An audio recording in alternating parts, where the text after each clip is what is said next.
Pada suatu hari, iblis merenung dan dia ingin bertaubat kepada Allah. Maka ia mendatangi Nabi Allah, yaitu Nabi Musa alaihissalam, karena dialah yang lebih dekat kepada Allah dan bisa bicara langsung dengan Allah. Maka iblis meminta tolong agar disampaikan kepada Allah bahwa dirinya ingin bertaubat, mengakui kesalahannya. Singkat cerita, Nabi Musa pun memohon kepada Allah dan menyampaikan apa yang diinginkan oleh iblis.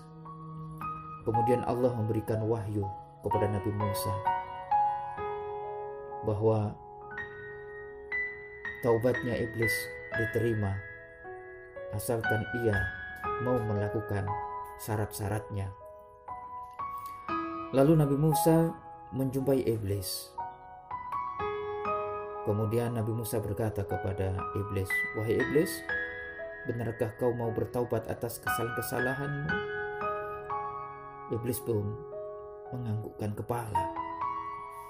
Lalu ia bertanya, "Syarat apakah itu, wahai Nabi Musa?" Allah menyampaikan Allah akan menerima taubatmu, tapi dengan satu syarat. Kau harus bersujud di kuburannya Nabi Adam alaihissalam. Mendengar pernyataan itu, iblis matanya terbelalak. Seraya berkata, "Bagaimana mungkin aku bersujud kepada Adam di kuburannya? Laung tatkala dia masih hidup, aku enggan untuk bersujud kepadanya. Apalagi sekarang dia sudah mati. Aku lebih baik daripadanya. Dia tercipta dari tanah sedangkan aku dari api." Akhirnya iblis tidak jadi bertaubat. Saudara-saudariku, dari kisah ini memberikan satu inspirasi yang dapat kita petik adalah sebagaimana yang disampaikan oleh Imam Muhammad ibnu Dawri rahimahullah, bahwa iblis itu celaka karena 5 hal. Yang pertama, tidak pernah mengakui dosa yang dilakukannya. Yang kedua, iblis tidak pernah menyesal setelah melakukan perbuatan dosa. Yang ketiga, ia tidak pernah mencela dirinya, padahal dirinya memang pantas dicela.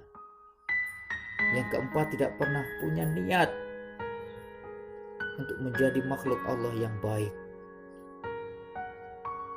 Kalau ia hanya sekedar ingin bertaubat, hanya taubat secara lisan, tak sungguh-sungguh. Dan yang terakhir, ia putus asa dari rahmat Allah Subhanahu wa Ta'ala. Sebaliknya, manusia yang pertama kali yang menginjakkan kakinya di bumi ini, dan manusia pertama kali yang melakukan dosa kepada Allah Subhanahu wa Ta'ala, beliau adalah Nabi Adam alaihissalam. Bahagia, akhirnya hidupnya bahagia dikarenakan 5 hal. Yang pertama adalah Nabi Adam mau mengakui dosa yang pernah beliau perbuat. Yang kedua, menyesali dosa-dosanya. Yang ketiga, mencela dirinya sendiri karena telah melakukan apa yang telah dilarang oleh Allah atas dirinya. Keempat, ia bersegera bertaubat setiap kali melakukan kesalahan dan dosa. Dan yang terakhir, tidak pernah putus asa dari rahmat Allah. Kalimat pengakuan Nabi Adam alaihissalam atas dosa-dosanya diabadikan di dalam Al-Quran. Rabbana zalamna anfusana wa illam taghfir lana wa tarhamna lanakunanna minal khasirin. Ya Allah, ya Tuhan kami, kami telah menzalimi diri kami sendiri. Apabila Engkau tidak mengampuni kami dan tidak merahmati kami, tentu kami termasuk orang yang merugi. Berkaitan dengan pengakuan atas dosa yang pernah dilakukan, Rasulullah Shallallahu Alaihi Wasallam bersabda, "Innal abda idza i'tarafa bi dzambihi tsumma taba, taballahu alaihi." Rawahu Imam Bukhari wa Muslim. Sesungguhnya seorang hamba itu jika mau mengakui dosa yang dikerjakannya, kemudian bertaubat kepada Allah, niscaya Allah akan mengampuni dosanya.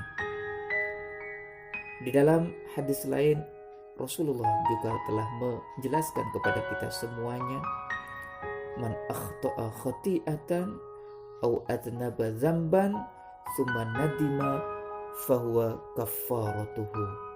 Barang siapa yang melakukan suatu kesalahan atau berbuat dosa, kemudian ia menyesal, maka penyesalannya itu adalah sebagai kifaratnya. Hadanallahu wa iyyakum.